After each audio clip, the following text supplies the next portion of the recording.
दिवाली के मौके पर आई मैड डॉग हॉरर यूनिवर्स की अगली मूवी यानी कि थामा आपने देख ली होगी। आज के इस वीडियो के अंदर हम इसी की एंडिंग के बारे में बात करेंगे, साथ ही बात करेंगे इसके पोस्ट क्रेडिट सीन की, और साथ ही बात करेंगे मैड डॉग यूनिवर्स की आने वाली मूवीज के बारे में। तो आपसे रिक्वेस्ट है कि प्लीज वीडियो को एंड तक देखना, अच्छा लग जाए तो भाई वीडियो को हाइप भी करना, लाइक भी करना, सब्सक्राइब भी करना।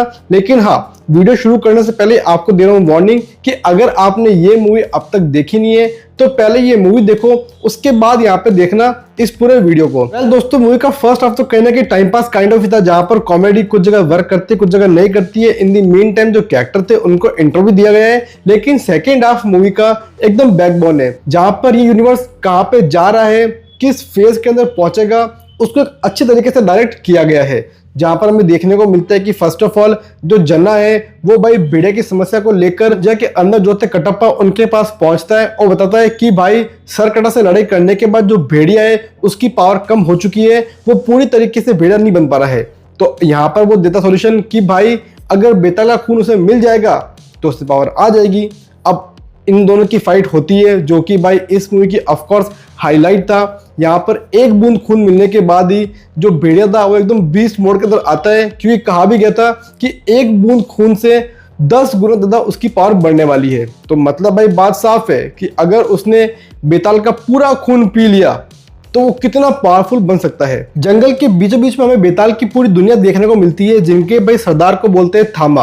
अब कहने को तो नवाज भाई खुद को थामा मानते हैं, लेकिन हर कोई उसे मानता नहीं है, क्योंकि उनका ये कहना है कि माता ऐसे बेताल को थामा बनाएगी जिसकी भाई धड़कन भी चलती हो। यूजुअली जो बेताल है उनका भाई धड़कन चलती नहीं है, नब्ज चलती नहीं है, और सभी ऐसे होते हैं। क्लाइमैक्स में देखने को मिलता है कि माता के आशीर्वाद से जो आयुष्मान खुराना है उसकी नब्ज चलना शुरू होती है, धड़कन शुरू होती है, तो उसे मानते हैं थामा। और हमें देखने को मिलता है कि नवाज को कहीं ना कहीं वापिस से कैद कर लिया है। अब यहाँ पर तो पिक्चर वैसे खत्म होती है, लेकिन इसके बाद देखने को मिलता है एक पोस्ट क्रेडिट सीन, जहाँ पर देखने को मिलता है कि गुफा से नवाज भाई गायब है। और नवाज को लेके कौन गया? नवाज को ले गया अक्षय कुमार का कैरेक्टर, जिनके हाथ में सर कटा का वो सर होता है, और उन्होंने गायब कर लिया नवाज भाई को। अब इससे ये बात तो पूरी तरीके से क्लियर है कि भाई इस पूरे यूनिवर्स का ultimate Thanos, ultimate villain Akshay Kumar ही है, क्योंकि जिस बेड़े को खोलने में नवाज 75 साल से लगा हुआ था वो उससे खुली नहीं, वो इन्होंने एक झटके में ही खोल दी। अब यहाँ पर बात हो रही थी कि भाई अगर जो नवाज को छुड़ा के लेके गए हैं वो काफी ज्यादा पावरफुल है और बेताल उनसे फाइट नहीं कर सकता है, तो ऐसे में यहाँ पर सॉल्यूशन देखने को मिलता है कि अगर तुम भेड़िया का खून पी लोगे, मतलब अगर आयुष्मान खुराना ने भेड़िया का खून पी लिया ना, तो उसके अंदर पावर अल्टीमेट आ जाएगी। इसके बाद एक दिन और देखने को मिलता है जहां पर जो भेड़िया है वो बेतालों की दुनिया में उनकी जो जगह है वहां पहुंच रहा है, और बस यहीं पे मूवी खत्म होती है। अब दोस्तों, इस एंड के बाद कई सारे मूवीज के हिंट हमें मिल चुके हैं, और देखने वाली बात होगी कि भाई ये यूनिवर्स कैसे आगे बढ़ता है।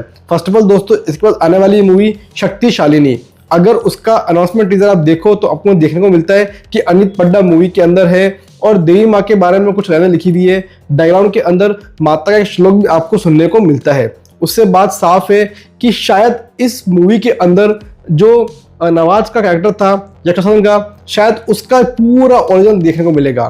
क्योंकि अगर आपको याद हो, स्टार्ट के अंदर जो कहानी हमें सुनने को मिलती है कि देवी माँ और रक्त बीज की जो लड़ाई हुई थी, तो रक्त बीज का रक्त जहां जहां पड़ रहा था वहां और दानव बन रहे थे। इसी कारण से वो बेताल को लेके आई ताकि वो उनका रक्तपान कर ले और कोई पैदा ना हो। हालांकि इस कहानी को तोड़ मोड़ के पेश किया है, क्योंकि देवी माँ जब लड़ी थी तब वो माता काली के अवतार में आई थी और रक्त बीज को समाप्त किया था।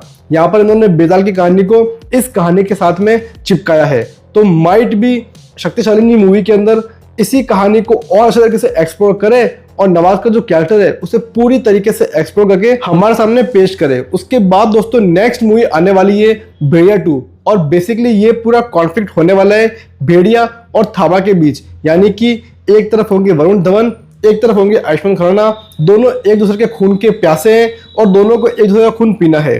तो यहाँ पर मेरे हिसाब से जीत तो किसी की होगी नहीं, दोनों के बीच एक कहीं ना कहीं मांडवली हो जाएगी और वहीं पर चीजें खत्म होगी, क्योंकि दोनों का जो कारण है वो जेन्युइन है और दोनों कैरेक्टर पॉजिटिव कैरेक्टर है, तो किसी एक को नेगेटिव साइड यहाँ पे नहीं देखेंगे।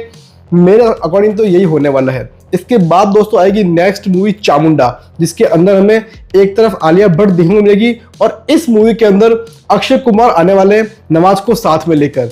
जो कॉन्फ्लिक्ट यहाँ पे छोड़ा गया है नवाज और अक्षय कुमार का, वो कंटिन्यू चामुंडा के अंदर होने वाला है। इसके बाद दोस्तों आने वाली ये मूवी स्त्री, और मुझे लगता है कि यहाँ पर जो सारे हीरोज है हर मूवी के जब तक दिखाए गए हैं उन सभी को यहाँ पर कमेंट किया जाएगा और एक Avenger kind of team create की जाएगी। इसके बाद महामुंजी आएगी और आई गेस जिस टाइप से पहले हीरो साथ में आएंगे, महामुंजा में सारे विलन हमें साथ में देखने को मिलेंगे। इसके बाद पहला महायुद्ध और सेकंड महायुद्ध होगा, जो कि भाई एक एपिक बैटल को यहाँ पर पेश करने वाला है। मेरे अकॉर्डिंग दोस्तों मैड डॉग यूनिवर्स अभी फिलहाल इंडिया का वो यूनिवर्स है जो कि एकदम राइट डायरेक्शन के अंदर है, जिसमें कोई भी कैरेक्टर उल फुजुल नहीं है, कोई कैरेक्टर बिना मतलब का नहीं है, हर किसी की इंपॉर्टेंस है और उसी कारण से वो पिक्चर के अंदर है। आप सोचो ना यार, नोरा फतेही का स्त्री वाला कैरेक्टर वो यहाँ पे कनेक्ट कर रहे हैं, मतलब ये सब कुछ काफी अच्छा वेल प्लान था। कुछ भी ऐसा नहीं है कि बस यहाँ से उठाया वहां चिपकाया, वो वाली बात कतई भी देखने को मिलती नहीं है। और यही खास बात है mad dog horror comedy universe की, जो कि लॉजिकली वे के अंदर, जो एक कॉमन सेंस के वे के अंदर आगे बढ़ रहा है, और ये देखना अपने आप में काफी इनक्रेडिबल है। तो दोस्तों ये था मेरा छोटा सा एक्सप्लेनेशन। अगर आपको ये वीडियो पसंद आया है तो प्लीज वीडियो पे लाइक करो, चैनल को सब्सक्राइब करो। हम आपसे मिलेंगे किसी और वीडियो के साथ, तब तक के लिए खम्मा गणी, हैव अ गुड डे।